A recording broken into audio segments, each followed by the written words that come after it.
What's up, everyone? Welcome back to the Hardcore Fab Shop. On today's video, we're going to continue the talk on what I've got here in the shop for working with tube.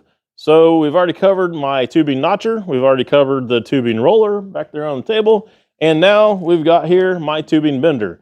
This is a JD Squared Model 52 bender, and it is a hydraulic unit. It's an air over hydraulic unit. And it also, the coolest feature about it, has a digital readout to let us know exactly where we're at when we're bending tube. All right, so like I said, it is a JD Squared Model 52. I don't think they actually sell this model anymore, but they have one that's a pretty similar model to this that's just a little bit newer, upgraded version. I've got mine equipped with an 1 3/4 die. That's what I've got in here all the time because I usually only do roll cage stuff for razors, off-road stuff, things like that. So it's always 1 3/4. Like I said, it is a hydraulic powered unit, so we're not having to sit here and pull on a big handle and everything and try to get everything dialed in that way. So we've got full control with hydraulics, and the hydraulics are powered by, you can see the hose going down here to this foot valve here, and it's an air over hydraulic unit, so it just plugs right into our air compressor to be able to power this thing. So you can see obviously that it's not on a factory JD Squared base. At the time when I bought this, they offered the base separately as an upgraded option, and I think it was around $500 or $600 for the base. It's a beautiful powder coated orange, look awesome here in the shop type piece, but at the time I was doing good to be able to scrounge up enough money to actually be able to buy the bender and a die, so I had to opt out of the base and I just made my own. So that's what it's been sitting on pretty much ever since. I figured as soon as I got done with the job that I bought it for in the first place to be able to have and use, that I would send this piece here off, get powder coated, maybe add a little bit more flare stuff to it to make it look a little nicer. And now it's been like 10 years and here it is. So you guys know how that plays out. So anyways, that is the bender, and we've also, like I said, got a digital part here on there. So let me go ahead and plug this thing in. You can see the digital readout part of it. I'll get some air hook to it, and we'll go ahead and throw some tube in here and start bending it for the rest of our cage back here on the razor buggy.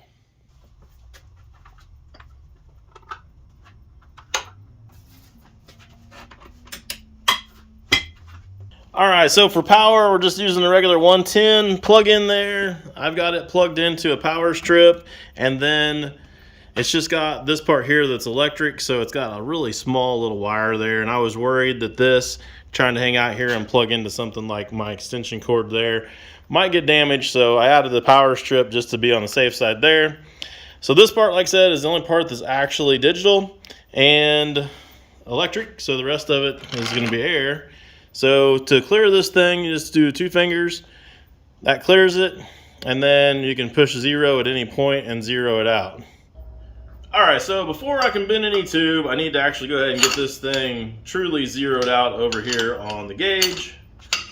So I'm gonna set me up a piece of tubing in here,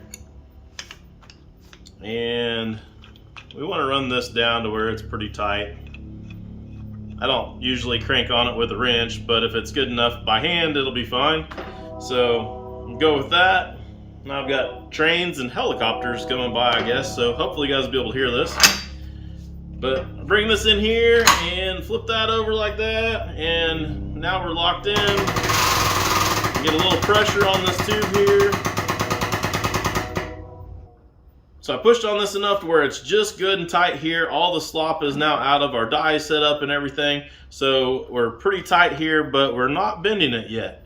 We don't want to bend anything yet because we want to set it at 0 before we actually bend something. So now if we use this without unplugging it or shutting it off, anytime that we put any of our bars in here that we're getting ready to do on our buggy over here, as long as we don't shut this off, they're going to have the same 0 here. So if I run them all to the same number here on that gauge, when I'm bending them, they will be a consistent bend. So it's very important that you keep that in mind. If I was to only do one side of the buggy and then unplug it and come back another day and do it again, I can actually have a difference of at least 1 or so degrees in there, depending on how tight I make this and set this up and where I set 0. So that's a pretty important thing to keep in mind. I need some short little bends in my cage, so I'm going to go ahead and bend this tube right here for you guys so you can see kind of how this action right here all works with the cylinder and the hydraulics and everything.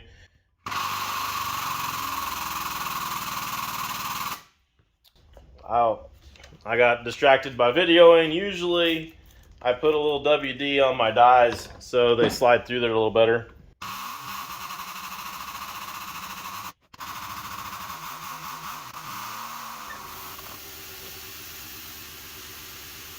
All right, so I'm out of material over here. You can see I don't have any more tube left. It'll hang out of the holder there. So that's as far as I can go with this bend. So this bend I got to 78.8 degrees. Now I do have a die here that will actually allow us to go do a full 180 if I had more material, of course. So the way that works though, you can see this cylinder is almost maxed out. It'll end up going like 105 or something like that. But if I release the pressure off of it, you see down in here, this hub that's inside here has some grooves that this finger comes into and it connects in and pushes. There is 4 of those in there. So yeah, we don't have quite enough tube in there now. It would go back in and actually catch another one if we had more tube in here, and then it would grab and it would go and do, you know, all the way around and make our 180. But I don't have the material here, so we're not going to do that right now. It also has a little catch over here on the side that you can pull down and that'll release, and that'll hold the die and keep the die from wanting to spin backwards when you've got pressure on it. All right, so you can back it up. Oh, there is a little lever here that you can hold and allows you to freewheel that. So now you guys can see that it actually did a really nice job of putting that 70-degree bend in our tube.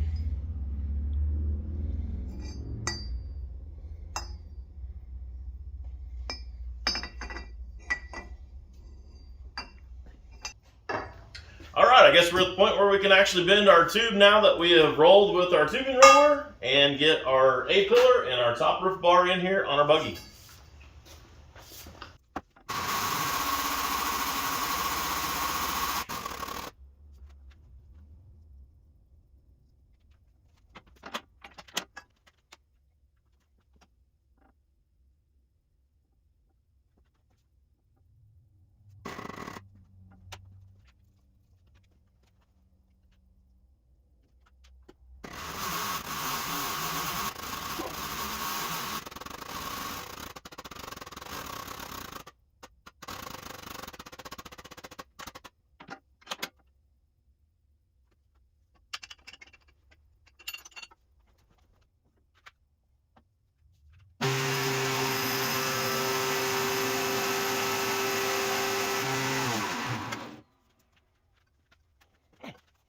Well guys, there you go. That is a finished bar right there. I love the look of this thing sitting here in place after we've done rolled it and bent it with our JD squared bender.